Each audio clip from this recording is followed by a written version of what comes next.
Okay, girl. So mindset. Mindset is super important when it comes to crushing watermelons.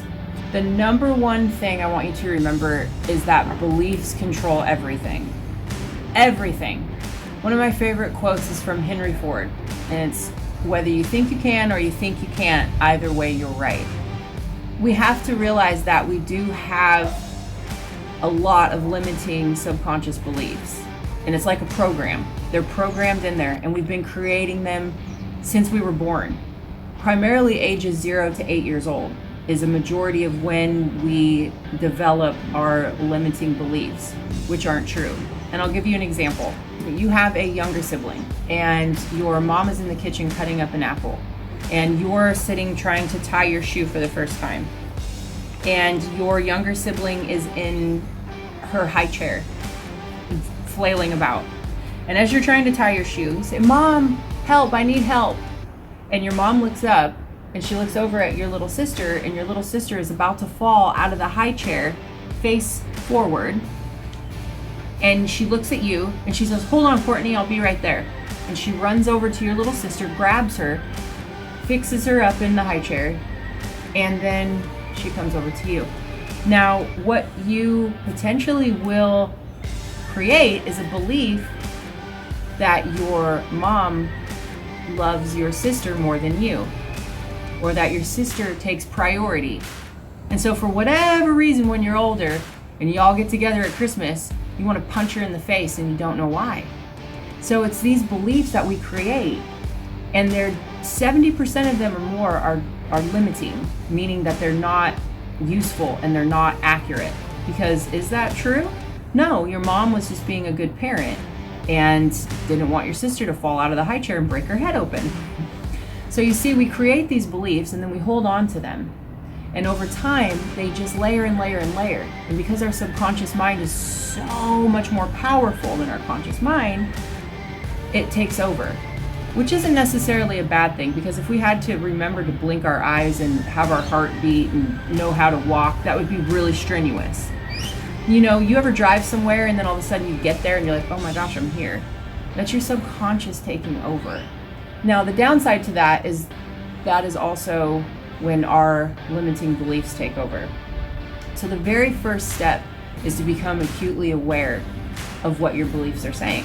Somebody has told you something, and then you've created that, you've internalized it, and then you've repeatedly said it in your head over and over and over again until it's become a part of your programming, a part of your supercomputer up here.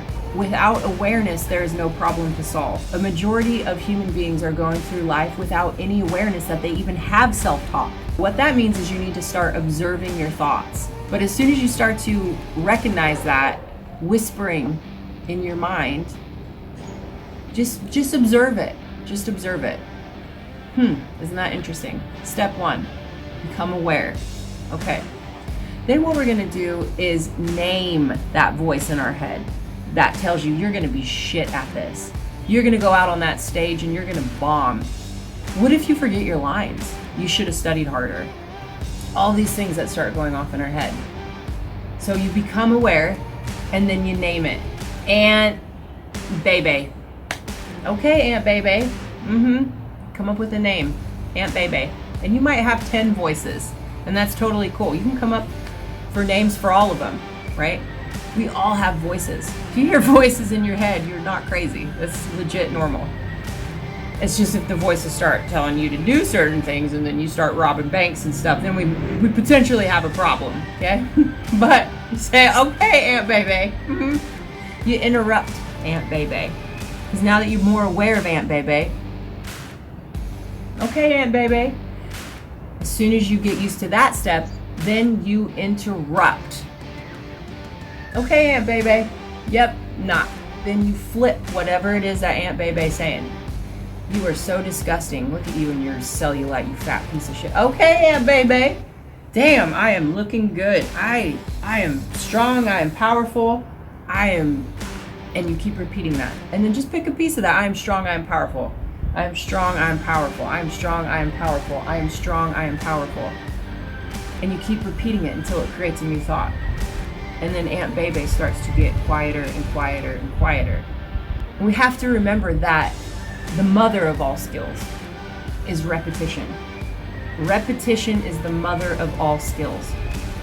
That's how we get better at something. That's how we get better, is we keep practicing, and that builds confidence. So if you do in fact don't get it on the first try, this is an opportunity for you to become really aware of what Aunt Bebe's trying to tell you, right? Did you give up easily? Did you get frustrated?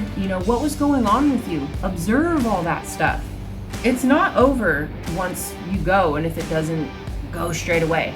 Because as I said, in picking out watermelons, you could pick out a brutal one. Every watermelon I've crushed in Australia, for whatever reason, are 10 times harder than any other watermelons in the world. I don't know why. The power of visualization is something else that is super helpful. And it doesn't just translate to this, it translates to everything.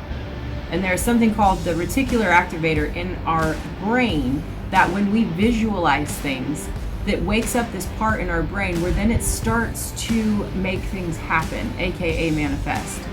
You ever go to buy a car and you're like, yeah, I want a burnt orange Subaru WRX stick shift. I haven't seen any of them on the road. And then as soon as you start shopping for it, and then you go out, all of a sudden there's burnt orange WRX Subarus all over the place. And you're like, what's going on here? That's because you woke that part up in your mind. The more you can visualize yourself doing something, this isn't magic hippie talk, even though there's an element of spirituality to that. But scientifically, your brain is going to start bringing in and pulling in the things and releasing the chemicals and making it happen through the power of visualization. Again, creating beliefs. And that, this reminds me of that phrase, fake it till you make it. I used to hate that. I don't fake anything. I'm authentic as fuck.